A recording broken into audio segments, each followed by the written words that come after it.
Bom, galera, agora vamos estar passando para a parte de mudando a forma que os nossos dados estão dispostos no nosso conjunto de dados. Então essa parte é de reshape, né?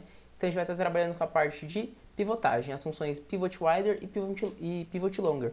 Bom, importante, elas não são funções do tipo AR, ok? Então se vocês estiverem sempre puxando o nome do pacote antes da função vai ser do pacote tidyr, beleza? Vamos lá, para que serve, como que funciona a primeira pivotagem? Quando você está trabalhando com o seu conjunto de dados, você pode trabalhar de duas formas. De uma maneira wider, que é essa primeira maneira aqui, onde você tem um número maior de variáveis, ou de uma maneira mais longa, onde você tem um número maior de observações.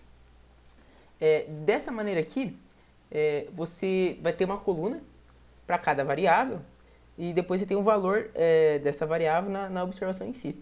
E nesse caso aqui, você vai ter uma coluna que vai ter o nome da variável e numa outra coluna a frequência que essa variável ocorre.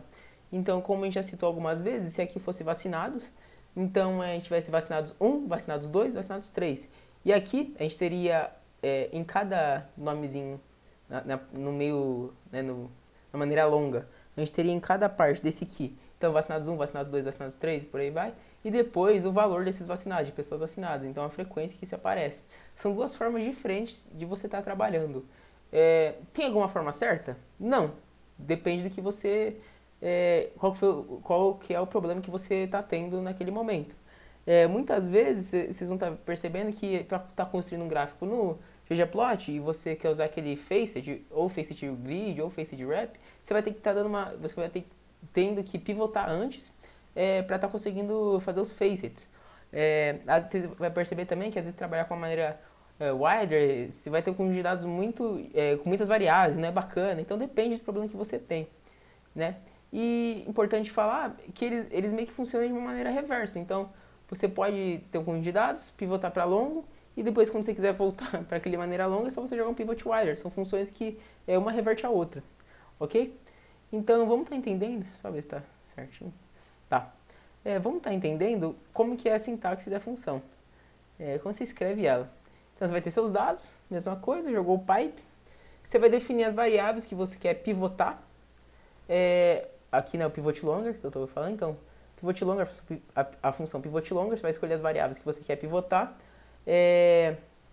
Para onde que o nome deve ir. Então, qual que vai ser o nome dessa variável key, né, que vai ter que vai ser uma string, vai ser uma variável de caracteres, muitas vezes, e depois para onde que os valores dessa variável devem ir. Então, values to, qual que vai ser o nome dessa variável aqui que você vai estar passando, beleza?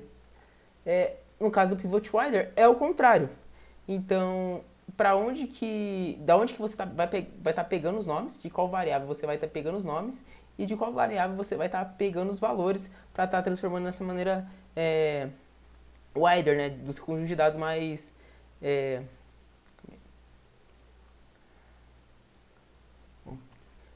dessa maneira do seu conjunto de dados mais amplo, né, wider. Então, é assim que você define, são bem simplesinho de definir. Então, variáveis que você quer pivotar, no caso do pivot longer, qual que é o nome da variável que você quer que vá os nomes, você quer que vá os valores, é o values to, depois os nomes, names to.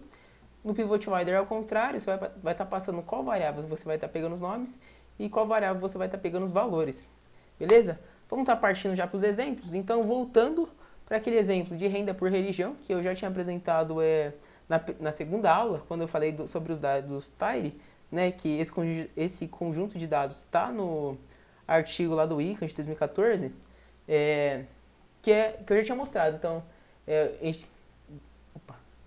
a gente vai ter na primeira variável a religião e depois as rendas dos indivíduos daquela região. Daquela religião, não região, religião. Bom, aqui quem não decidiu participar da pesquisa, né? Então, aqui, batendo o olho, a gente já vê que esse conjunto de dados está naquela maneira mais ampla, wider, onde as variáveis estão dispostas nas colunas. A gente sempre tem dois jeitos de trabalhar com a tabela base, a nossa tabela base ser uma tabela pivotada longa. E, dado necessidade, você transforma para uma maneira mais ampla. Mas a gente dá preferência para estar trabalhando de uma maneira longa, beleza? Então, aplicando a função pivot longer, a maneira que eu vou estar selecionando minhas variáveis pode ser daquela mesma maneira que a gente já utilizou no select. Então aqui você pode definir aquelas funções do dplyr contains, dplyr start with, ends with, uma maneira de selecionar variáveis. Então pode ser, aqui, também pode ser daquela maneira onde você escolhe não selecionar uma variável. Então a gente quer que pivota tudo sem ser religião, né? Dessa maneirazinha aqui, a gente colocando menos. E o que a gente vai estar fazendo aqui? A gente vai estar pegando, como é o pivot longer, eu vou estar querendo falar qual que vai ser o nome da minha variável de nomes que vai ser criada, que vai ser renda, e qual que vai ser o nome da minha variável de valores que vai ser criada, que vai ser frec de frequência. Então ele vai pivotar tudo que não seja religião, dando esses renda para parte de nomes e frec para parte de valores. Quando eu pivoto, ele vai ficar dessa maneira aqui. Então, você tem um conjunto de dados mais longo, né? Você vai ter mais observações. Deixa eu ver se aqui mostra. Aqui, por exemplo, eu tenho 18 linhas com 11 colunas. E aqui eu vou ter 180 linhas com 3 colunas. Então, você tem um conjunto de dados mais longo. Ok? Aqui fica mais fácil de fazer o quê? De você utilizar um group by, por exemplo. Você quer agrupar, independente da religião, aquelas que tenham pessoas com uma renda menor que 10 mil, fica mais fácil você agrupar, por exemplo. E como que eu faço para voltar para a forma original, que tá igual essa aqui? Como eu falei, são funções que uma reverte a outra. Então, depois é só dar um pivot wider de novo, e ele vai voltar a como estava, beleza?